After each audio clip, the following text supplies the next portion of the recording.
Hello everyone, स्वागत है आप सबका आपके अपने YouTube channel thanks learning classes में। मैं सोनू आज आपके लिए लेके आ गया हूँ क्लास 10th के लिए वीडियो। और ये वीडियो है आज विज्ञान का। अगर हम बात करें विज्ञान की तो यहाँ पर देखने वाले हैं 2025 के लिए इम्पोर्टेंट क्वेश्चन, इम्पॉर्टेंट टॉपिक जितने भी होने वाले हैं यहाँ से हम इनको कवर करने वाले हैं। अगर ये टॉपिक आप तैयार कर लेते हैं तो आप 70 में 70 की तैयारी समझो कर लिए।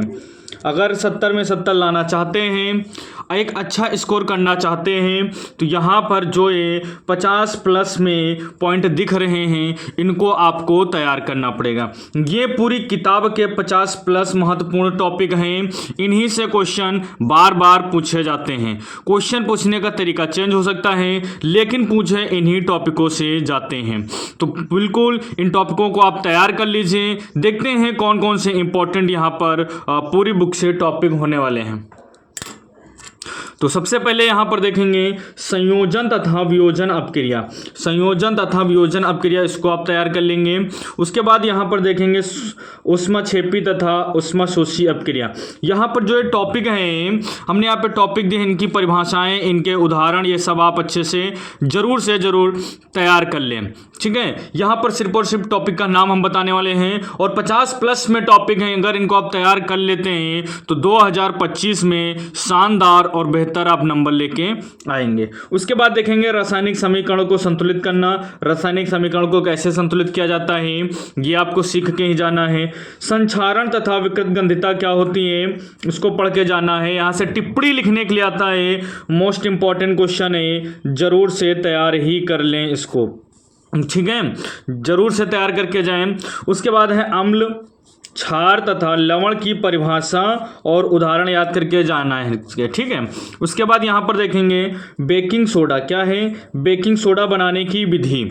बेकिंग सोडा बनाने की विधि क्वेश्चन बहुत ज़्यादा पूछा जाता है तो उसको आप ज़रूर से तैयार कर लें।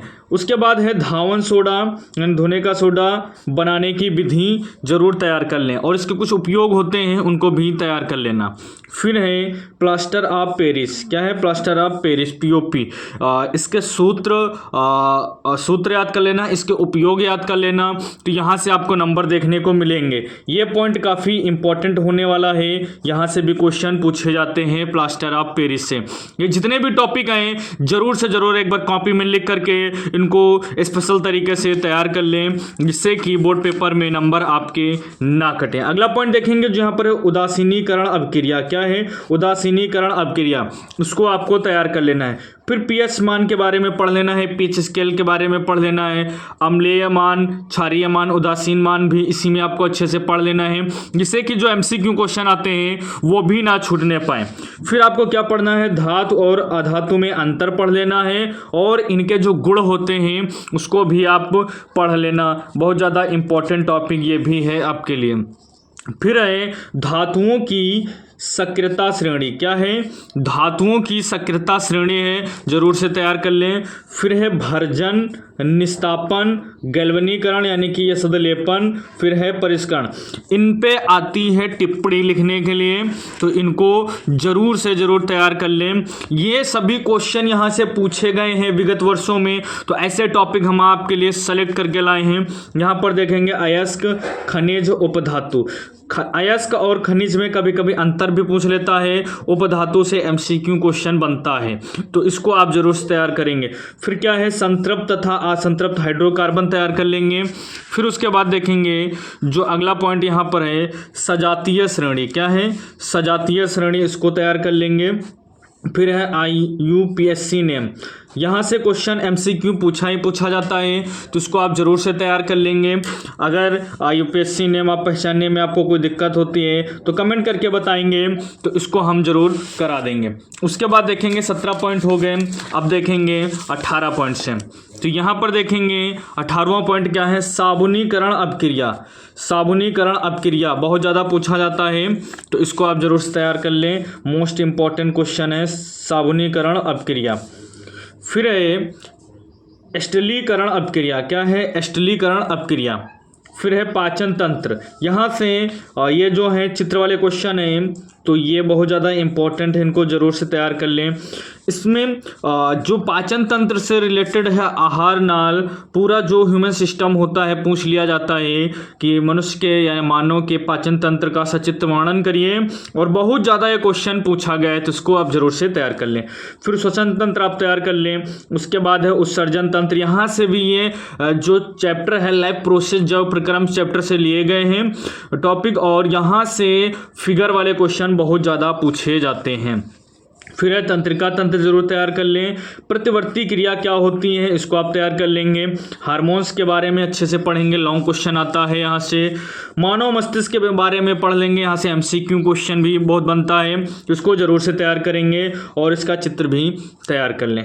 लैंगिक जनन आप अच्छे से तैयार करेंगे, अलैंगिक जनन है। फिर परागण, परागण में दोनों आपको तैयार करने हैं, स्वपरागण और परपरागण तैयार करने हैं। इनकी परिभाषाएं, इनके लाभ, इनकी हानियां सब आपको तैयार कर लेनी है परागण में, ठीक है। उसके बाद पुष्प की संरचना, इसमें इसका पूछ लिया जाता है चित्र, ठीक है। चित्र पूछ लिया जाता है कि पुष्प की अनुदैर्घ्य काट का चित्र बनाइए, सचित्र वर्णन करिए, या MCQ क्वेश्चन तो यहाँ से आता ही आता है, तो पुष्प की संरचना जरूर से तैयार कर लें।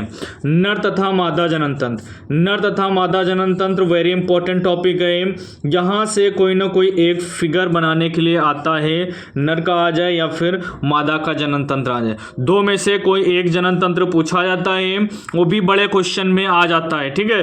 तो ये जरूर से जरूर आप चित्र तैयार करके ही बोर्ड पेपर देने जाएं। उसके बाद देखते हैं अगला टॉपिक क्या है, DNA तथा RNA, इसका क्या करना है, फुल फॉर्म आपको तैयार कर लेना है और इसके अंतर तैयार कर लेने हैं, ठीक है। मिंडल के आनुवंशिकता के नियम, एक नियम बहुत ज़्यादा पूछा जाता है यहाँ से, वो है पृथक्करण का नियम, तो जरूर से तैयार कर लें। 3 नियम है, प्रभाविता का नियम, पृथक्करण का नियम, स्वतंत्र अपव्यूहन का नियम, तो 3 नियम हैं इसके। 3 नियम में से बोर्ड पेपर में कोई ना कोई एक पूछा जा सकता है, इसलिए नियम को जरूर अच्छे से तैयार करें। उसके बाद है एक संकर तथा द्विसंकर संकरण, तो यहाँ से जरूर से तैयार कर लें। एक संकर तथा द्विसंकर संकरण तैयार करना है आपको। लिंग निर्धारण की प्रक्रिया आपको तैयार कर लेनी है कि लिंग निर्धारण किस प्रकार से होता है, इसकी प्रक्रिया आपको पूरी तैयार कर लेनी है। उसके बाद देखेंगे टॉपिक नंबर यहाँ पर है 36, तो इसको देखते हैं। प्रकाश का परावर्तन तथा प्रकाश का अपवर्तन, इसके जो चित्र होते हैं, आरेख होता है, उसको भी आपको तैयार करना है और इनकी परिभाषाएं भी तैयार कर लेनी है, ठीक है। उसके बाद फिर अवतल दर्पण, उत्तल दर्पण, इनके उपयोग तैयार कर लेने हैं और इस पे कुछ न्यूमेरिकल क्वेश्चंस होते हैं, न्यूमेरिकल क्वेश्चन भी आपको तैयार करने हैं, ठीक है। न्यूमेरिकल क्वेश्चन भी आपको तैयार कर लेने हैं। उसके बाद देखेंगे यहाँ से लेंस से प्रतिबिंब का निर्माण, ये तैयार कर लेना है। न्यूमेरिकल क्वेश्चन भी बनते हैं, वो भी आपको तैयार कर लेने हैं। फिर है लेंस की क्षमता, लेंस की क्षमता से आंकिक प्रश्न पूछा जाता है, तो उसको जरूर से तैयार कर लें। फिर आते हैं नेक्स्ट पॉइंट पर, निकट दृष्टि दोष और दूर दृष्टि दोष। ये टॉपिक बहुत ज़्यादा इंपॉर्टेंट है, दो में से कोई एक आ ही जाता है। निकट दृष्टि दोष के कारण या निवारण आ जाएगा, या फिर क्वेश्चन आ जाएगा दूर दृष्टि दोष के कारण और निवारण, आरेख बनाकर कीजिए, इस प्रकार से भी प्रश्न आपसे पूछा जा सकता है। या फिर इसी में क्वेश्चन आता है जरा दूरदृष्टिता मोतियाबिंद, ऐसे रिलेटेड क्वेश्चन आता है, तो इनको जब आप पढ़ेंगे तो अगला पॉइंट भी ऑटोमेटिक क्लियर हो जाएगा। मानव नेत्र आपको पढ़ के जाना है, इसके सचित्र वर्णन करने के लिए आता है, तो मानव नेत्र के बारे में अच्छे से पढ़ के जाना। प्रिज्म टॉपिक अच्छे से पढ़ के जाना है आपको। ओम का नियम पढ़ के जाना है, बहुत ज़्यादा पूछा जाता है, तो वेरी इंपॉर्टेंट है ये। उसके बाद विद्युत धारा पढ़ के जाना है आपको, इनका मात्रक वगैरह भी देख लेना, बोर्ड पेपर में MCQ में मात्रक पूछता है।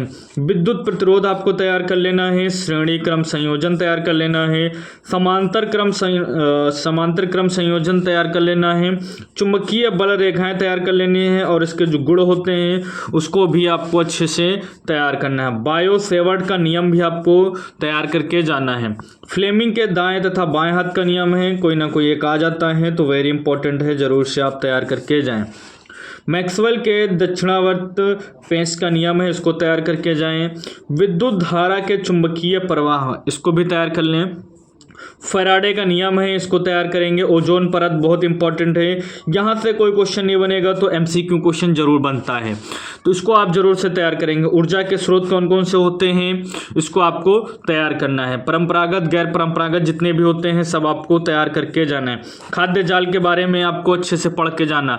तो ये 56 यहाँ पर हमने टॉपिक आपको बताए हैं। अगर ये आप तैयार कर लेते हैं तो समझो 70 में 70 की आपकी तैयारी हो गई है। और इतने पॉइंट आप जरूर से जरूर तैयार कर लें।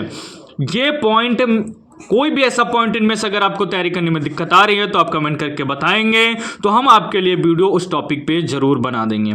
इसके बाद हमारे YouTube channel thanks learning classes पे एमसीक्यू लाइव चलती हैं, एमसीक्यू की सीरीज और पूरी तैयारी कराई जाती हैं। तो चैनल को सब्सक्राइब करना ना भूलें और हमसे लगातार जुड़े रहें, बोर्ड पेपर की तैयारी अपनी करते रहें। मिलते हैं फिर नेक्स्ट वीडियो में, तब तक के लिए टाटा बाय बाय, जय हिंद जय भारत।